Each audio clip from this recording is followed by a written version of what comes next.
Today was very chilly. On my walk to this park, I thought there was no way I would survive more than 30 minutes in this cold. My hands started to freeze in seconds if they were out of my pockets, but regardless, I brushed it off and I trudged through the thick blanket of snow with little pre-existing footprints to guide me. After taking a look at the various pieces of art that stood in the area, this piece called Still Life stood out to me the most. Perhaps it was the contrasting colors, or the overall scattered, seemingly unplanned structure.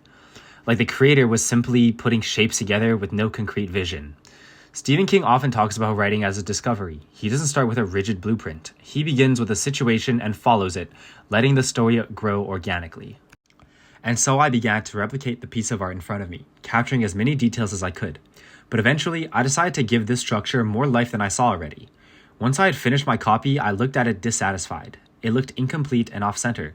So I started to add my own little details, letting my drawing unfold and bloom organically, how I saw fit. More circular parts, as they were my favorite shape back in preschool. I guess the bias has stuck with me up till now. I originally thought that I was just copying what I saw onto paper, but eventually it wasn't just replicating, it was discovering. My art began to turn into something that reflected how I experienced the structure, not just how it physically existed. And I noticed that as I added more circles, there was a lack of sharper angles, so I decided to make more triangular sections, pointing outwards. Even when I had run out of ideas, I walked around and I changed my perspective of the art piece to get possible inspiration.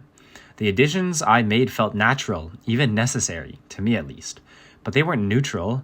They came from my sense of balance, from what I thought would look better. And that's where this connects back to Stephen King and his novel, It. Fear doesn't exist in a fixed shape. It adapts to the person experiencing it, and how he writes his novels without a plan, a natural flow of writing without initial critique. At the same time, I became aware of something else. In the beginner's guide, the narrator, Davy, believes that he is faithfully interpreting someone else's work. But over time, we see that he's reshaping it. He adds more meaning, like the lampposts as a destination to mark the end, or fills gaps, such as his own original ending.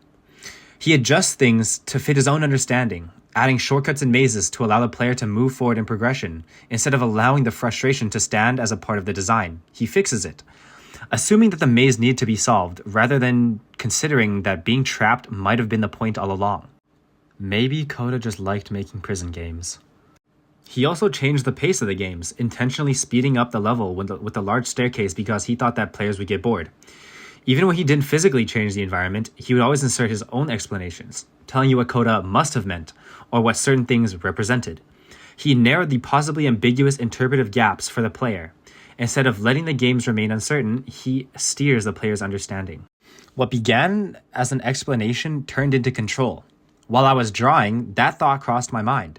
Was I honoring the original structure, or was I silently taking ownership of it?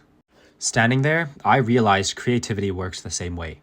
Even when we think we're reproducing something with an integrity of its initial shape, we are always participating in its transformation. The structure in the park didn't change at all. My vision of it did.